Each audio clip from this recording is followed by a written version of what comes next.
মুসলমান হই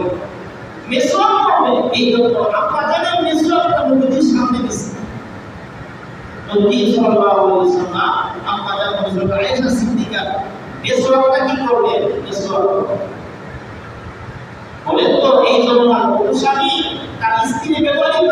মিসওয়াক ব্রাশটি ব্যবহার করবে বহুদিন করবে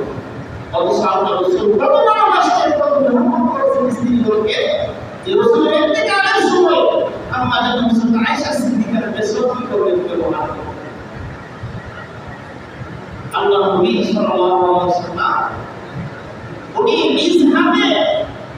কলস নিয়ে পাতিল নিয়ে স্ত্রীদের সংসার পরিচালনা করার জন্য বাড়ির জন্য দূর থেকে করতে মাথায় করে পানি নিয়ে আসে এমন একজন মহামানব এমন একজন সর্বযুগীয় সর্বশ্রেষ্ঠ মহামানব জনাবে মুহাম্মদুর রাসূলুল্লাহ সাল্লাল্লাহু আলাইহি ওয়াসাল্লামের উত্তম আচরণ স্ত্রীদের সঙ্গে কেরোছে এই জন্য আল্লাহ তাআলা বলেছেন ওয়ালা শিরুহুন্না বিল মারুফ ঘরের মহিলাদের সঙ্গে তোমরা তোমাদের বিবিদের সঙ্গে আশিরুহুন্না সৎ ব্যবহার করো এই জন্য মেরে মোহতারাম মায়ের বুজুর্গ মানব জীবনের দাম্পত্য জীবনটায় গুরুত্বপূর্ণ অধ্যায় স্বামী স্ত্রীর ব্যবহার যদি সুস্থ হোক শৃঙ্খলাবদ্ধ হোক মার্জিত হোক তাহলে সম্পর্কগুলো এরকম সুস্থ মার্জিত সম্পর্ক আর যদি স্বামী স্ত্রী প্রত্যেক বিষয়ে সর্বদাই কি ঝগড়া লেগে থাকে তাহলে এই ঘরের সন্তানগুলো কি হবে না সত্য হবে না অসত্য স্বামী স্ত্রী যদি কোরআন সুন্নাহ জিন্দেগি কি করে ফলো করে তাহলে এই ঘরের সন্তানগুলো কি হবে না নষ্ট হবে না অশৃঙ্খল হবে আল্লাহ নবী সাল্লাল্লাহু আলাইহি ওয়াসাল্লাম উনি শুনো দেহের চাহিদার জন্য এত বিবাহ করে নাই নবীজি একাধিক বিবাহ করে উম্মতকে জানাই দিয়ে গেছেন যে আমার মধ্যে ধরে কি আছে বিবি আছে আমি আমার বিবিদের সঙ্গে কেমন ব্যবহার করতেছি প্রত্যেকটা কি করতেছি আচরণ করতেছি আল্লাহ নবী এবং তার স্ত্রীরা একটা মধ্যে কি করতেন পানি নিয়ে গোসল করতেন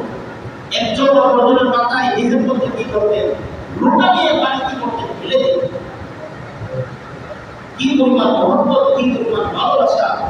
আল্লাহ নবী সাল্লাল্লাহু আলাইহি ওয়াসাল্লাম পরিমাণ করেন বিবিদের সঙ্গে কি করতেন কায়েম করতেন শুধু তাই নয় নবী যখন সাহাবায়ে কেরামদেরকে সঙ্গে নিয়ে যুদ্ধের ময়দানে যাইতেন জিহাদে যাইতেন এই জিহাদে যাওয়ার অবস্থায়ও আল্লাহ রাসূল ওনার বিবিদেরকে লটারির মাধ্যমে নবীর সঙ্গে কি ভর্তি দিয়ে যাইতেন লটারির মাধ্যমে জান্নাত আসতো ওনাকে নিয়ে আপনার শুরু করতেন জিহাদের ময়দানে এই জন্য মেরে মুহতারাম মায়ের বুজুর্গ মানব জীবনের এক গুরুত্বপূর্ণ অধ্যায় হলো দাম্পত্য জীবন বৈবাহিক জীবন যার সুন্দর হয় স্বামী স্ত্রী ভালো ব্যবহার আচার ব্যবহার যার সুন্দর হয় এই পরিবারের মধ্যে কি আমরা তার বন্ধুত্ব সুন্দর শান্তি দর্শন যে পিতা সন্তানের সামনে মারে কি করে পায়ে কি করে এই সবটা খুদা পছন্দ করবে পিতারা কি করবে গ্রহণ করবে এই সন্তান পিতা কোনদিন কি করবে না হেল্প করবে